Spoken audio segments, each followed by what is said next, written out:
Thank you everyone for joining us. Good evening and welcome to VodaPay's first #VodaPay Honest Conversations Twitter space. We are very excited to have you here today, and we're excited for the conversation that we're going to be having. My name is Yamkela Mdaka, and I will be hosting today's conversation. Now, just to give you some context, today we'll be talking about pricing strategies, and we'll mainly be sharing insights and advice on how business owners, aspiring, new or established, can and should go about their pricing strategies for their products and services that they sell. So this is going to be a really fun and dynamic conversation, and we hope that you can really take out some really good advice and insights from today's conversations. Now, we're very excited. We're going to be joined by some of the partner stores on the VodaPay app, chatting about pricing strategies today. First up that will be joining us are the co-founders of Love Jacaranda, Christina Close and Natalie Matthews. Good evening, Christina and Natalie. How are you guys doing today? Yeah, we're good, thanks. Thanks for having us. No, that's awesome. Thank you. Thank you for being here with us today. So I'd just like to give you guys a quick opportunity to introduce yourselves and perhaps tell us just a little bit about your business, Love Jacaranda. Thank you. So my name is Christina, and my partner in crime, Natalie, is next to me. So we've been best friends for about 20 years, and about 3 years ago, we started up Love Jacaranda on a whim, driving home from a factory after going to see some awesome products that I had seen. I phoned Natalie on the way home and said, hey, I think we need to start an online business. Are you keen? And she's like, awesome, I'm in. And that's pretty much started. That was about May 2019. And in May, we'll be 3 years old. And we sell blankets and throws that are made in South Africa. So proudly South African. And yeah, we're excited to share what we've learned, what's worked, what's not worked. And we don't profess to be experts, but we've learned a few things. So hopefully it'll be helpful. No, I love that, and thank you for that introduction. For everyone here, you can find the Love Jacaranda store on the VodaPay app.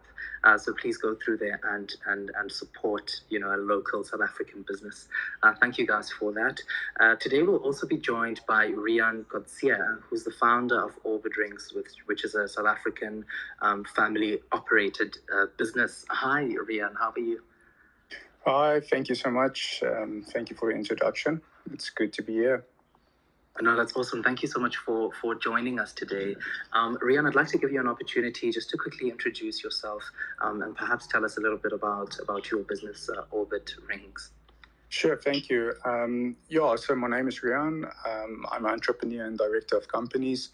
I've started Orbit Rings about 4 years ago. I think in June we are turning 4. And I was intrigued with the technology these days that you can connect customers and a great product with a brand, basically globally. And I started playing around with an online store, and I found that there is a gap in terms of fashionable rings, especially for men. And since then, we've just, put all our resources back into the business to drive as big of a collection as we can to saturate the market in South Africa. We've launched about a year ago in the United States, and this year in Canada and the UK. So we are very proud on our journey, but we are also not experts. So we're happy to be here today to learn as well. That's absolutely fantastic. Thank you so much for joining us here today, Rian. And again, to everyone here on the space, you can find the Orbit Rings business on the e-commerce site on the VodaPay app. It is also a South African-owned business, so please download the app and look through all the stores, and particularly for these ones, and support. Thank you so much for joining us for today's conversation. Now, just to quickly tell you guys a little bit about VodaPay, if you haven't heard of it or seen it VodaPay is a new super app that launched towards the end of last year and is essentially a more in your pocket.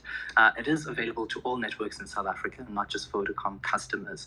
And on the app, you're able to shop, from some of your favorite stores, to buy airtime, data, electricity, and water. You're able to pay your bills, such as TV licenses and DSTV accounts, and more.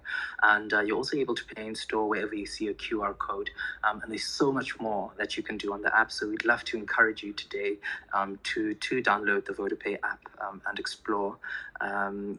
Yes, I think we're ready to get today's conversation kick-started. Once again, thank you to everyone that has joined us here today. We're very excited about today's conversation.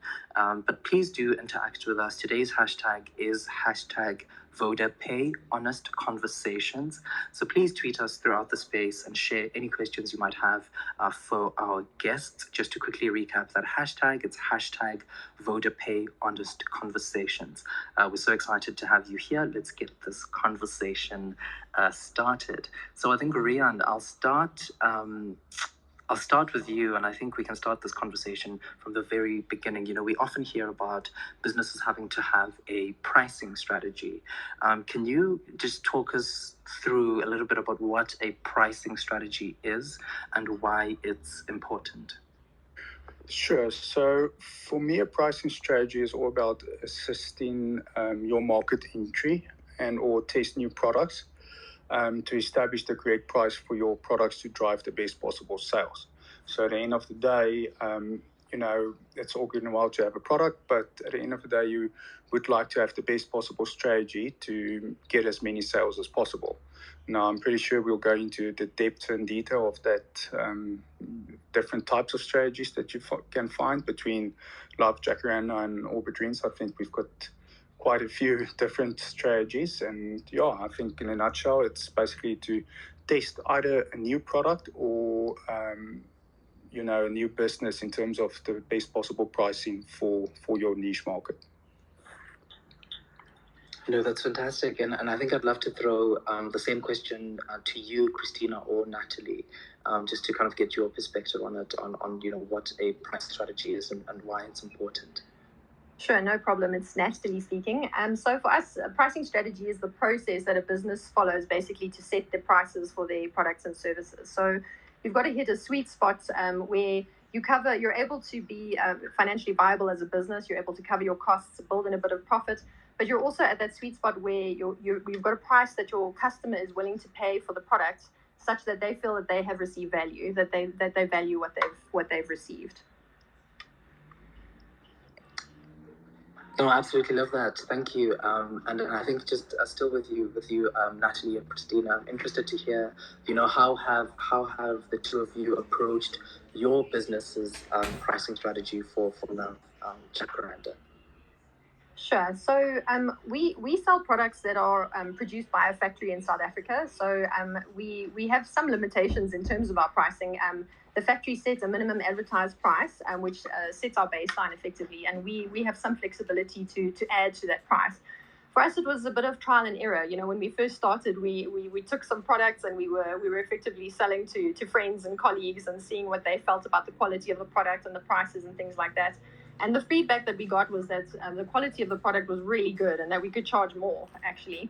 Having said that, we combine our e-commerce business with live markets. We sell at various markets, that happen throughout the year, so that our clients can actually experience the quality of the product.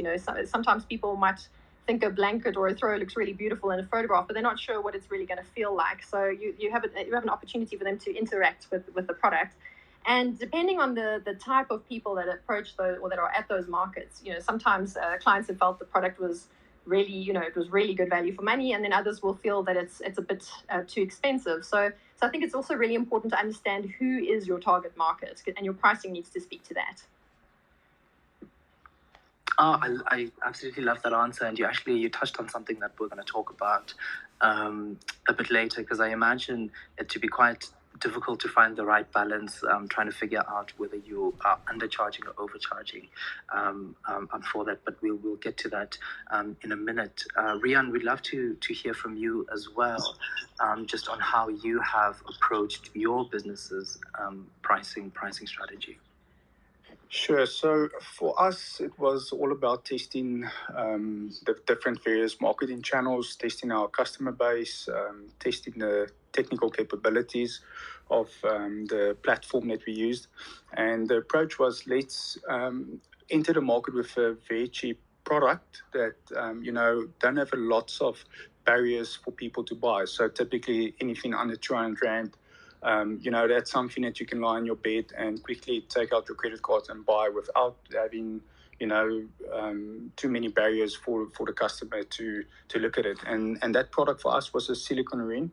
Now, for those who don't know, silicone ring is a great alternative to a normal tungsten or titanium wedding band. And at the time, there was quite a, it was a product that trended quite well.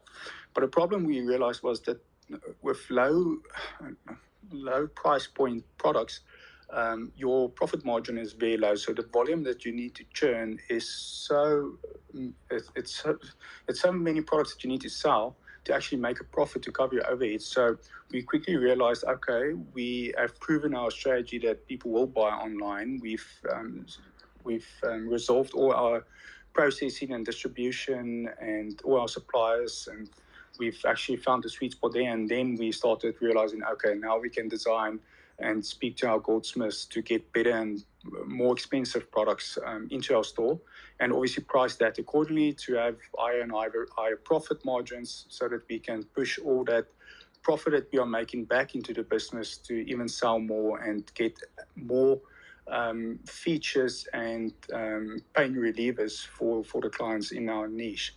So it was always part of the plan to test a cheap-ish product and then push it our categories higher and higher. I think we've got about rings that we sell online in the space of 20,000 to 30,000 now.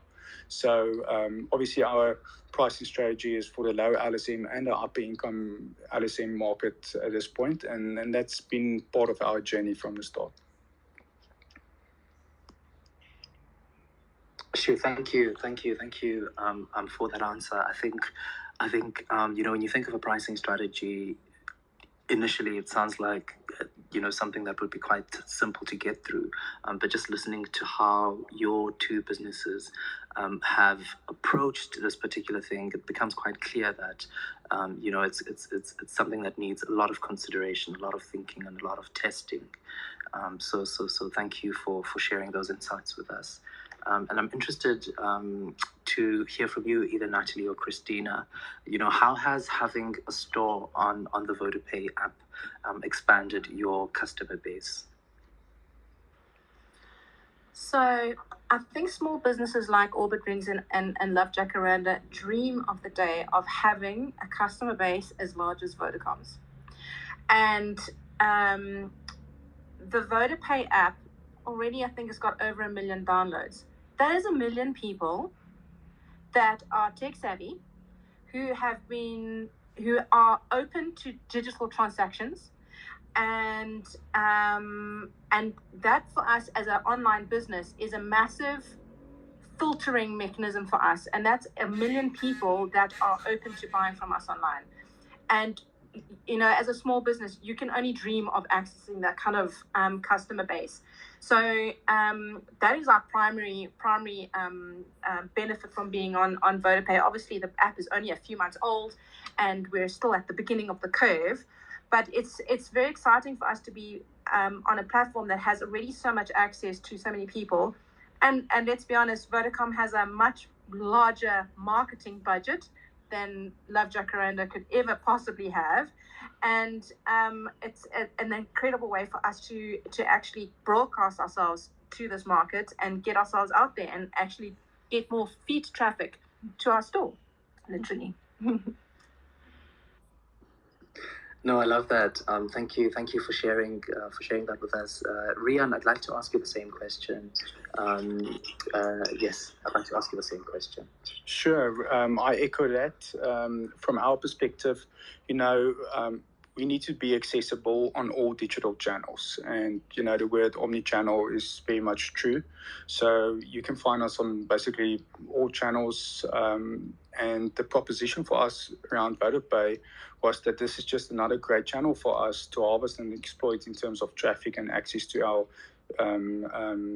store. But with the kicker that, you've got a minimum amount that you pay in subscription, and you don't have enormous advertising costs, and we'll probably get that to a later stage. But for us to drive unique traffic to our store, you look at the cost per acquisition, and that typically range from 50 Rand to 250 Rand, depending on the platform you use, Facebook or Instagram and so forth. So with VodaPay, it also offers a unique payment option that gives clients better flexibility in terms of payment, and therefore our conversion rates are also better because there's payment flexibility. And that's all vital if you start speaking around your conversion rates and the amount of traffic. So yes, I echo 100% that sentiment to say VodaPay is sitting with a huge customer base, which we all as small business owners would like access to. And for us as small brands to be associated with Vodacom and VodaPay, it's that brand association. So it also builds great brand equity for us in return. Thank you for sharing that from the both of you. And while we're still on this thread, so obviously both of you guys have your own e-commerce stores, and then you also have your e-commerce store living on the super app, which is VodaPay. So just in terms of this conversation, I'm interested to find out from you. I think I'll throw it to either you, Natalie, or Christina.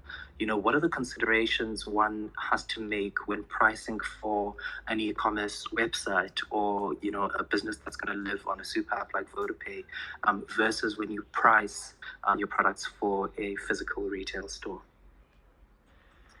So the thing one has to remember, being an online store, the ability for the customer to price compare is very easy. You can sit on your bed and you can literally have 5 tabs open and compare 6 different stores of the same product. So you have to be very careful about pricing yourself out or pricing yourself too low. So there has to be a level of consistency of pricing across channels. And look, there's having and the same will go for a retail store. I mean, there's some people that will shop and they'll go to all the stores in the mall before deciding to buy a pair of tackies. And that same consideration will apply online. In fact, you'll probably find that people are more price sensitive online because you can literally buy the same thing from 2 different sources and they'll go for the cheaper one because you can. It's just so easy to do that.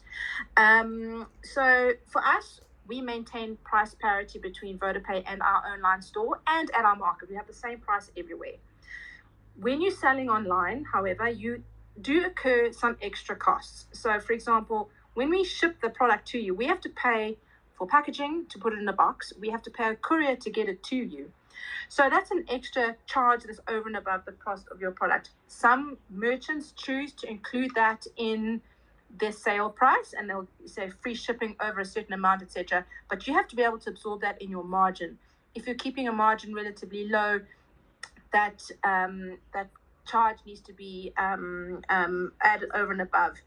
And so often a strategy that's then employed is that if you buy over a certain amount, we'll give you free shipping, and it's to encourage increasing your basket value.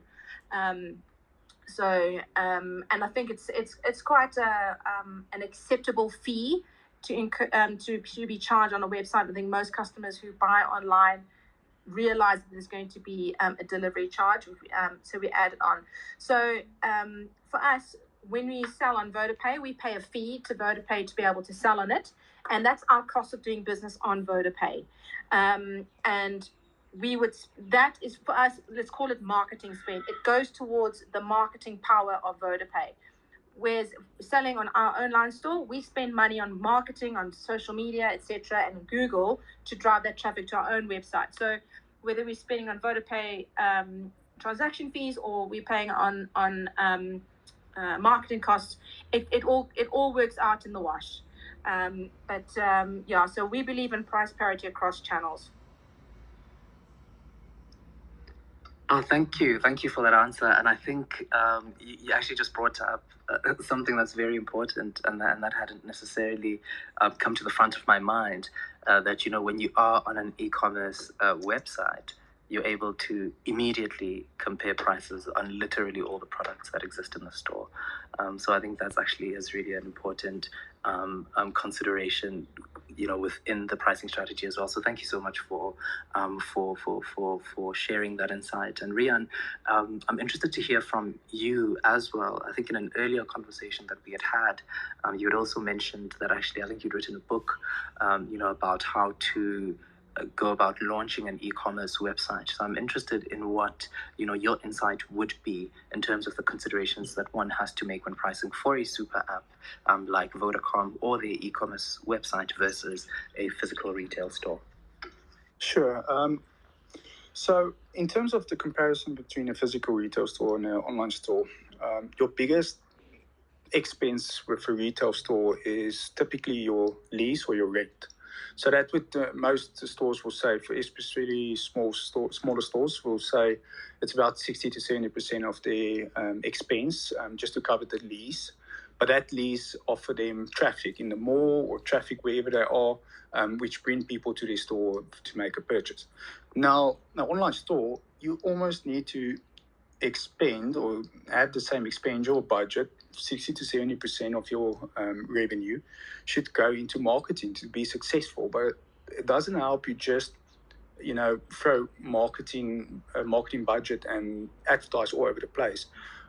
There's so many things that goes into your budget to bring the perfect customer experience. So remember, people don't buy products anymore. They buy experience. These days, like Jackie Rana said, we've got informed customers. We've got informed consumers. They, most of the time, know your product better than yourself because they have the comparative decision-making that they do with your competitor websites and so forth and so forth.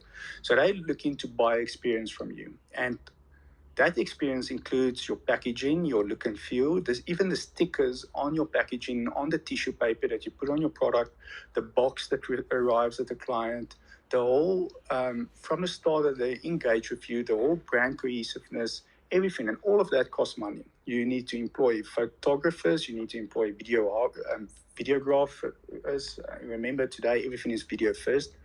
You need to include designers. All of these costs you need to try and include in your pricing strategy in terms of how much margin you want to make in terms of your markup to enable that you provide a better customer experience or enhance your products.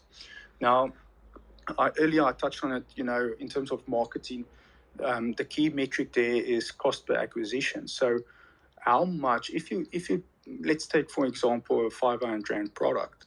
Typically, let's say your cost per acquisition is 200 Rand. That's already 200 Rand that you pay in marketing fees of your 500 Rand price point. So you only sit with 300 Rand. Now all your cost of sales needs to be subtracted. So that's your packaging, your paper, your actual product, your delivery fees if you offer a free delivery above 450.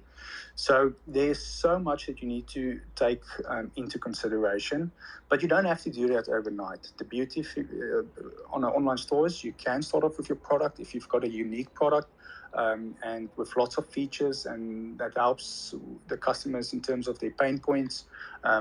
Your value proposition is good. Then you can start off slowly but surely. And, the VodaPay app is a great way to start off with a low budget, getting some traffic into your store, get some feedback from your customers in terms of your product.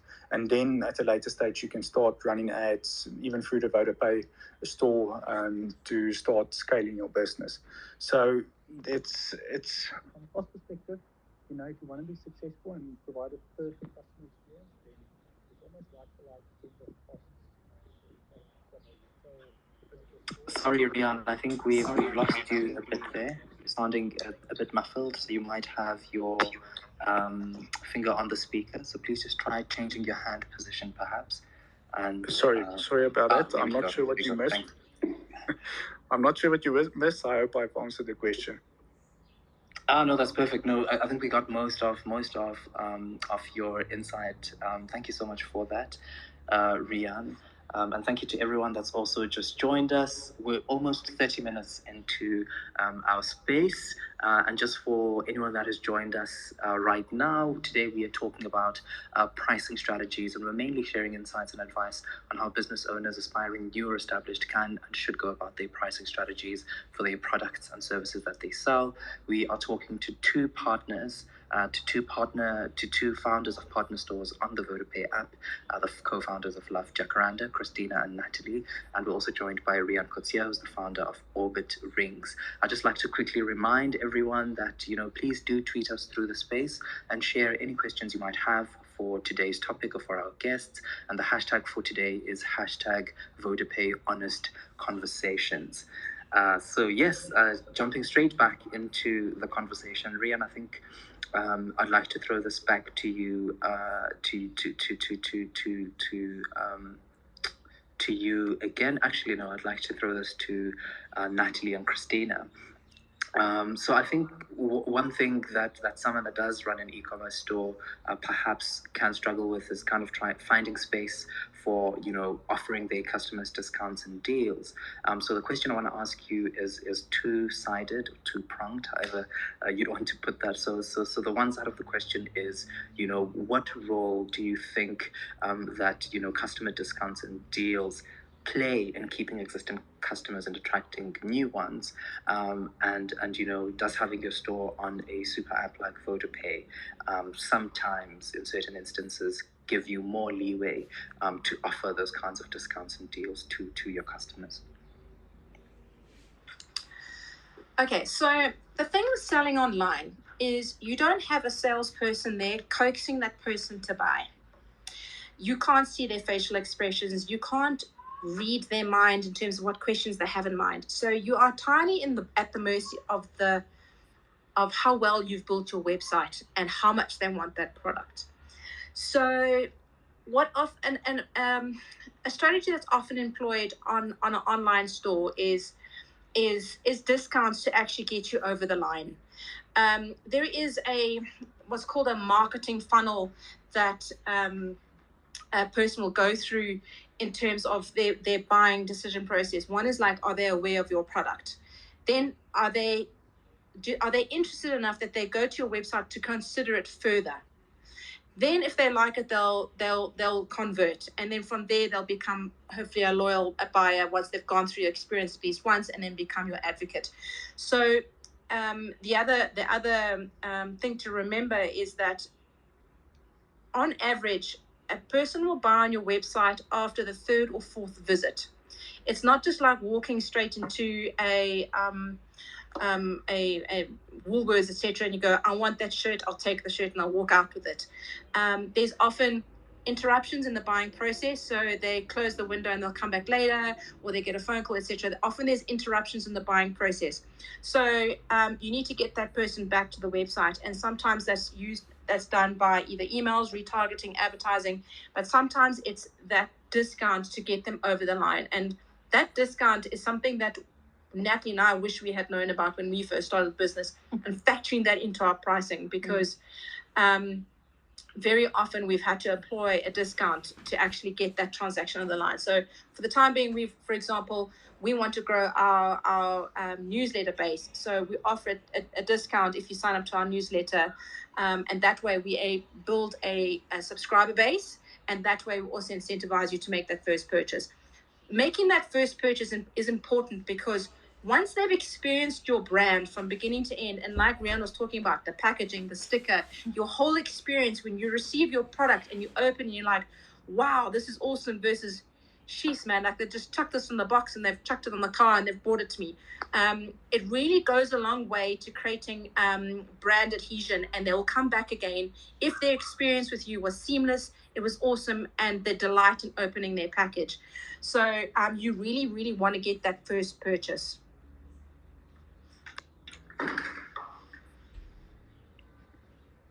Sure. Thank you for that answer.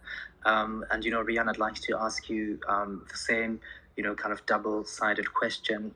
With the one side of the question being, what role do customer discounts and deals play in keeping existing customers and attracting new ones? And does having your e-commerce store on a super app like VodaPay, in certain or some instances, give you more leeway to offer your customers, these discounts and deals?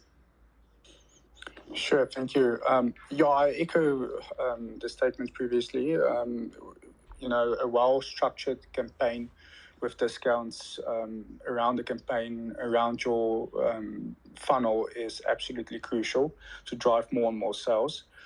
For new customers, they go through the funnel and you offer with your email automation new or a discount, and then later, in 7 days time you offer them another discount, and like Natalie said, I think it was Natalie, you push your customer over the line, and that's vital. But what VodaPay brings to the table, it's just another way of bundling a discount on a platform that's got massive amounts of traffic. I think VodaPay offer a SMS that I send out to the customer base as well. So for VodaPay to market your product on a VodaPay app or super app store, and sending an SMS out to the customer base, that's massive.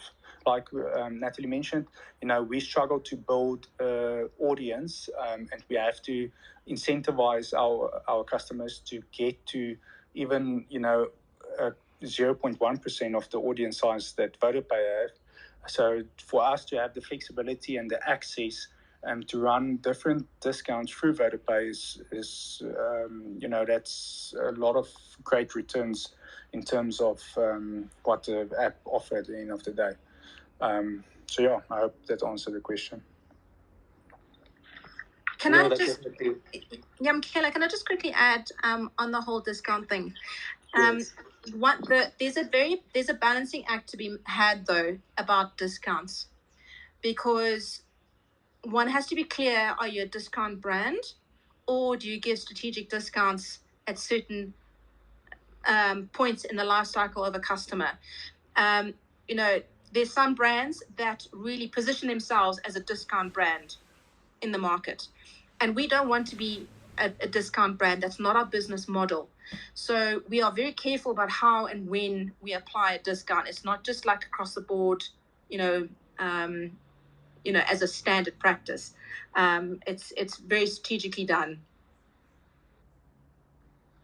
Sure. No, thank you. Thank you so much for adding that. I think that was a very, that was a very important addition. I'm almost realizing actually that there's actually so much to talk about in terms of discounts and deals, particularly for new business owners that are starting an e-commerce website, because I think it's often seen as kind of a very, it's often seen as a way to kind of just attract customers. But clearly there's a much bigger conversation to be had there, and as far as like you, the guys from Love to Grind just mentioned, in terms of how you want to position yourself as well. So thank you so much for that addition.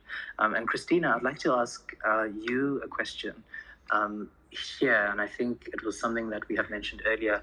I think at the beginning of the conversation, and I did say we'd eventually get to this question, and I think it's a dilemma that perhaps someone who has launched an e-commerce website might have. So if products are set at a high price, it's said that potential customers might not buy, and if set at a low price, you could be actually selling at a loss. So how does a small business owner actually find the perfect balance between these two scenarios?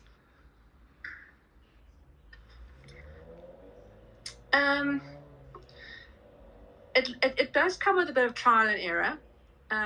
When we started, we had a going in position because the factory where we source our products from gave us a minimum price that we had to market at. So we had a going in position, which it has worked out relatively close to where we price ourselves today. And we tweaked it once we started doing more markets and got lots of customer feedback about our price point. So it's something we've tweaked over time. And we've probably now, over the 3 years, we've now probably settled on a good fee for our products. Price yourself too cheap, you might not get the sales you think you're going to get. We have run sales in the past where we didn't sell anything. We thought we were giving a great price. That didn't come. Product is not good enough. It's not going to sell at a cheap price, and it's not necessarily going to sell at a more expensive price. So, as Natalie calls it, like, there isn't always a feeding frenzy when you drop your price really low. You don't want to play too much with that unless it's part of your strategy. When Rian was talking about the silicone rings, when you sell it for really cheap, you have to sell a hell of a lot of units to actually cover any of your costs. And at the end of the day, it's not just your product cost you have to cover. You have to cover a salary, you cover your rent, etc. There's more to it. So you have to be careful at how far you apply that discount, and then where you price yourself at. You need that sweet spot, it's an art, quite frankly. Thank you for that answer, Christina. And actually, you touched on the next question I was going to ask, and I'd like to throw this one to you, Rian. There's a misconception that selling your products at a lower price means that you'll get more sales. What has been your personal experience with this, especially considering the consumer's perception of value? Well, it's definitely a misconception in my point of view. You can sell at the lowest price, but if you don't offer lots of value adds or have a great product with an exceptional brand, that you will be capped at a certain conversion rate. So it's a catch-22 here. The lower your profit margin, the more volume you need to churn to make enough profit to actually cover expenses. So in the long run, you will just suffocate your business, and a brand and business will stand still. So for most brands and products, it is really a losing proposition to go into the lowest possible margin to try and churn as much volume as possible. Now, I say that with a caveat. If that's your pricing strategy to enter the market, and as soon as possible you start raising your pricing to be more competitive, the problem there is you've got different customers then in the buying journey that's going to be upset. I mean, we've had that challenge once we had to register for VAT. So suddenly we had to charge the additional 15% over and above, which is not our money, it's SARS's money. But we did lose a lot of customers just to that small 15% that we had to add as part of a small business journey to move through in maturing a fully fledged business.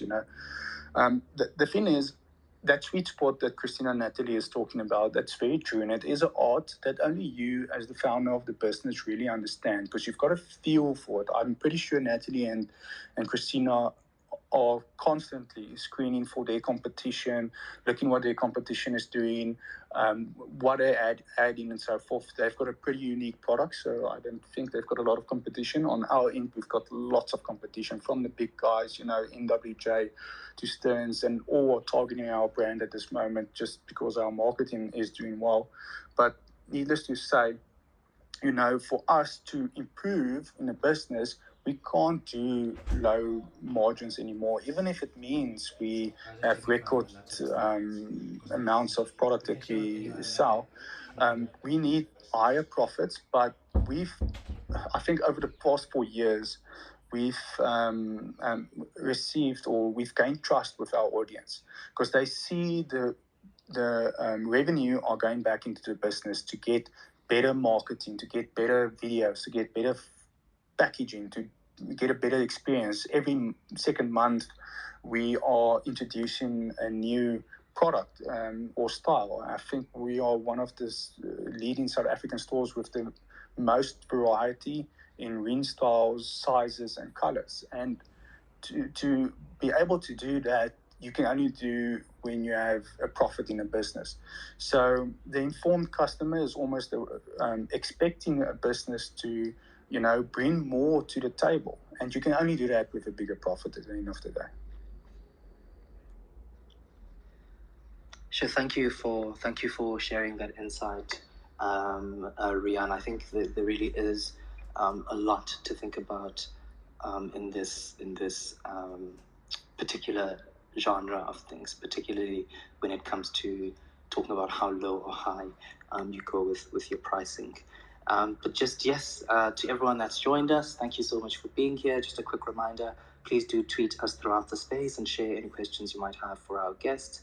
And our hashtag for today is hashtag VodaPay Honest Conversations.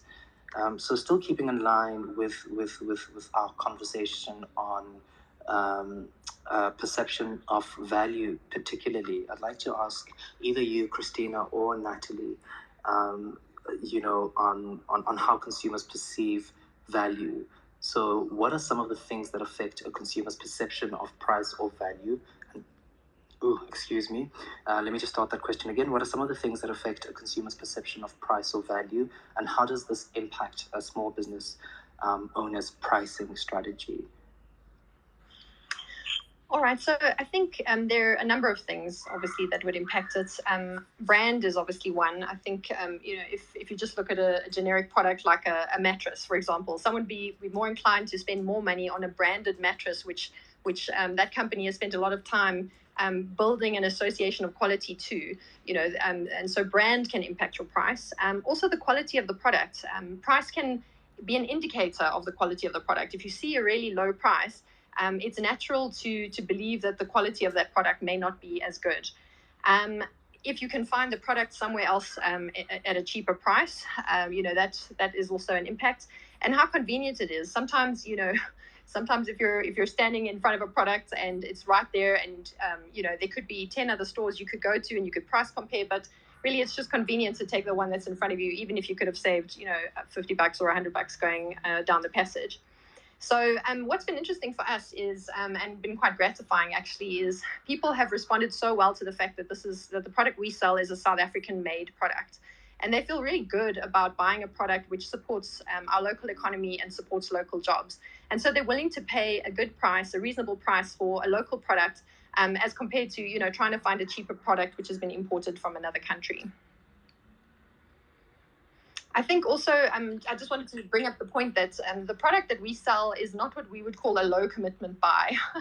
Again, for us being at markets often, we can see people come through and there's a lot of different foot traffic, and they would be willing to sort of spend on something like even a fancy box of chocolates or a Christmas decoration, because it's something that they can spend a little bit of money on, maybe a little bit more than they would have spent if they'd seen it in a mall. But it's not a very high commitment buy. A product like ours, which is a blanket or throw, is something that's going to sit, in your lounge, on your couch, or on your bed, or perhaps take up space on a shelf. And so it's something that has to match the aesthetic of your house. So it's not something that people will make a sort of a throwaway decision on. And so again, and because it's, again, would be obviously more expensive than that box of chocolates that I mentioned. So that also has an impact on people buying our product. Yeah, I think if you think of if you compare some brands, let's use chocolate as a very benign product. You can get a Cadbury's chocolate bar for $12, or you can go get a Lindt chocolate bar for $50. Already the you associate a level of quality with the brand of Lindt, and because you associate quality with it, you don't mind spending 4 times the price, because you've decided to splurge a bit and you get something more. And I think, yeah, it's a psychological play. My cousin, my stepsister in New York, she has a chocolate business, and only once she quadrupled her price did her stuff start to sell, because the stuff was priced too low and people perceived it to be bad quality.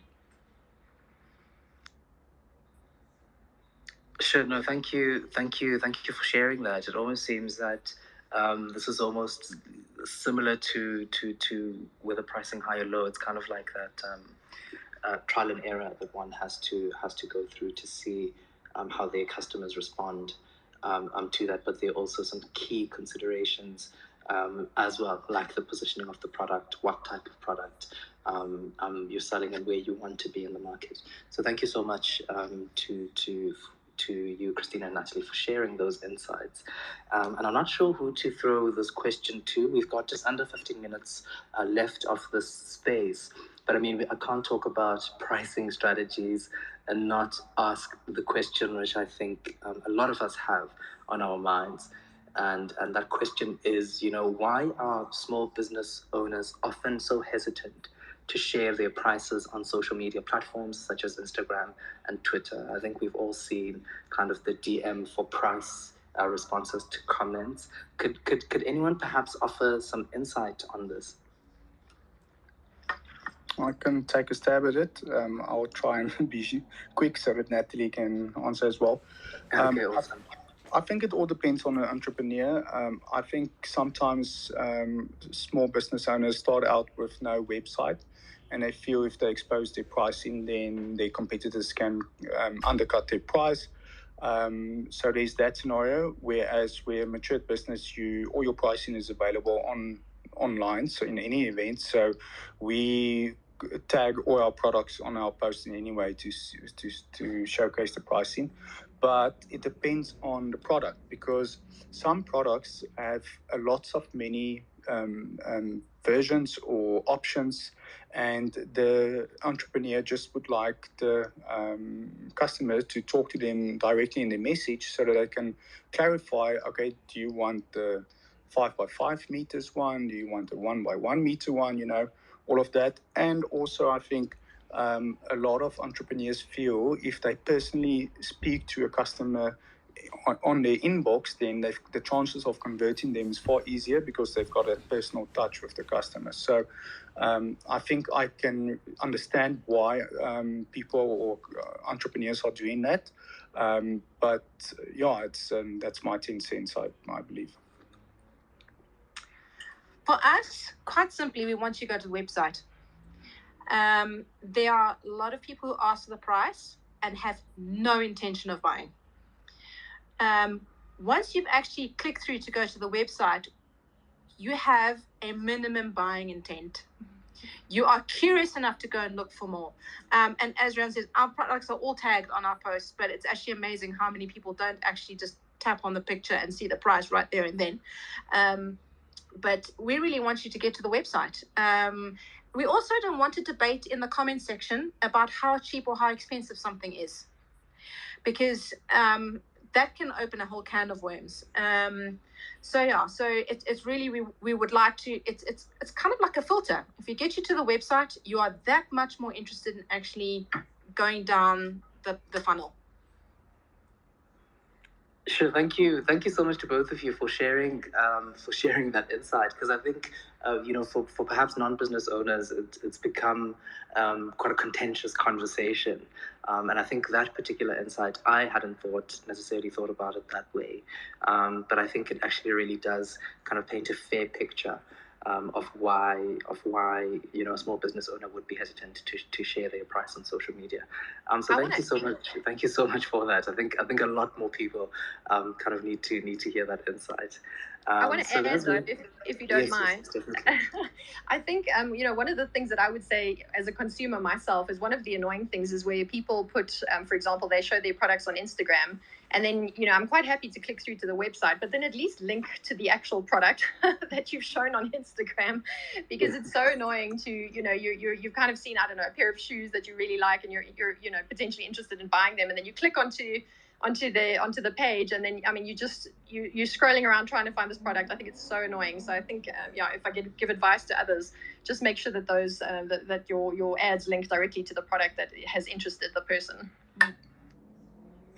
Oh no, perfect. No, thank you for sharing that. And I share the same sentiment. I share the same sentiment there. So we have about 9 minutes left of our space. I'd just like to remind everyone again that the hashtag for today is hashtag VodaPay Honest Conversations. Thank you, Rian, Christina, and Natalie for joining us today. We'll be going through the last two questions before we wrap up.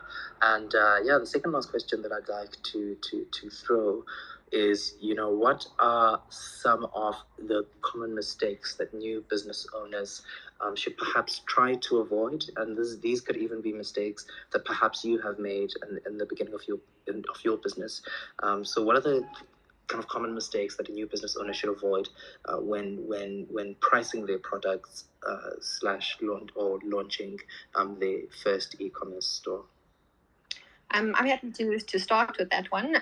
So I think not being knowledgeable about how your competitors are selling their product and how different their product is to yours. What is your sort of value proposition versus your competitors? I think also really importantly is not really having a good handle on all the costs that you have to have covered, and equally also being a bit too shy to mark up to have enough margin to be financially viable. You sometimes being a bit scared of being perceived as too expensive, I think, is a mistake that can be made. Sure, no, thank you for that. Rian, I don't know if you also want to perhaps share some insight there as well. No, 100%. I echo that. And I also feel, as when you start out of a business, you can become very emotionally and personally, in touch with the business, and that is something that you need to learn to control, because you are in the business to give it the best possible customer experience.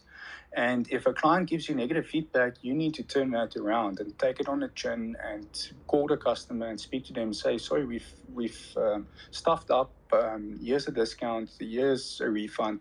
So if you don't have the ability to take that negative feedback from clients, you are setting yourself up for failure. So that's something that you need to learn to control your emotions, because obviously you're passionate about your product, but you need to put that aside and, for the greater good of the business, focus on the customer experience and listen to the customer why they are experiencing these issues with you. Chino, thank you for that, Rian. And for the last question, I think I'd like to ask both Rian and perhaps Christina or Natalie to take it on as well. Often when someone starts a new business, they'll be told about how they need to, look at everything that their competitors are doing and almost compare themselves against that, or perhaps look for information in that particular space. So when we're talking about pricing strategies, I'm interested to hear from you. Is it important to look at how your competitors price their products? And if you do look at how they price their products, what are the key insights you should be looking out for to inform your own pricing strategy? So for us, if you want to compete, then you need to compare with your competitors. My team and I are of the opinion we want to lead. And for us to lead, we need to design new products that's not available anywhere else and set the price for that product without any competitor having to influence that. Obviously, at a later stage, your competitor will start copying you and set the price at the lower point. So you always need to have that awareness of competitors. But I think you need to put all your efforts into your R&D and your team to develop products that you can set a price point due to the uniqueness and your brand equity and your brand story. So that's where we put all our effort into now. Starting out, if you just want to sell the same product as in the niche that's very saturated, then obviously you need to compare with your competitors and see what is your value proposition offering from a better point of view than your competitors to be able to ask the same price. Because as we mentioned earlier, informed customers these days, they will catch you and they will not buy from you. Sure. Thank you for that, Rian. Christina or Natalie, I don't know if you guys also want to share your insights on that one as well. I 100% agree with Rian. You cannot go into the market naive. Your consumers will know more than you if you are not clued up. It's too easy to do market research from your laptop these days, and a customer will, like in an in-person transaction, people will go, yeah, but I can buy this exact same blanket from down the road for like $500 less. Why should I buy yours? Well, in our case, because we made ours in South Africa. That one came from overseas. Ours has got wool. Theirs is acrylic. Like you have to be very clear. Why is yours special? Why is yours different? And don't be shy to be more expensive than someone else, but be very clear why yours is more expensive and why you deserve to be more expensive than someone else. What is that extra value and experience that you're going to give to that consumer that your competitor is not doing? Sure, thank you. Thank you so much for those insights, and actually thank you just overall for joining us on this space today. This was VodaPay's very first Twitter space, and I really enjoyed the conversation. I actually feel so privileged to have been able to pick such brilliant minds today to talk about this topic around pricing strategies. Riaan, just as a parting question, which I'll also throw to you, Christina and Natalie. Riaan, what are you hoping for the future of your partnership with VodaPay? So I'm actually very excited. I've connected my team with your team today just on the new discounts and offerings. So I'm very excited to harvest as much as we can out of the channel. Obviously, there's an enormous amount of traffic and local South Africans that we can target. And ultimately, we want every single South African to walk with one of our greens and brag about it. And if we can get that right through the VodaPay app, I think we would be happy. Awesome. And Christina, Natalie, what are you hoping for the future of your partnership with the VodaPay super app? We are very excited to have the partnership, and we're just looking forward to growing alongside VodaPay as VodaPay takes off. Very excited to be an early adopter and looking forward to the journey. Yeah, 100%. I mean, we're locked and loaded, ready to fly. So we're excited.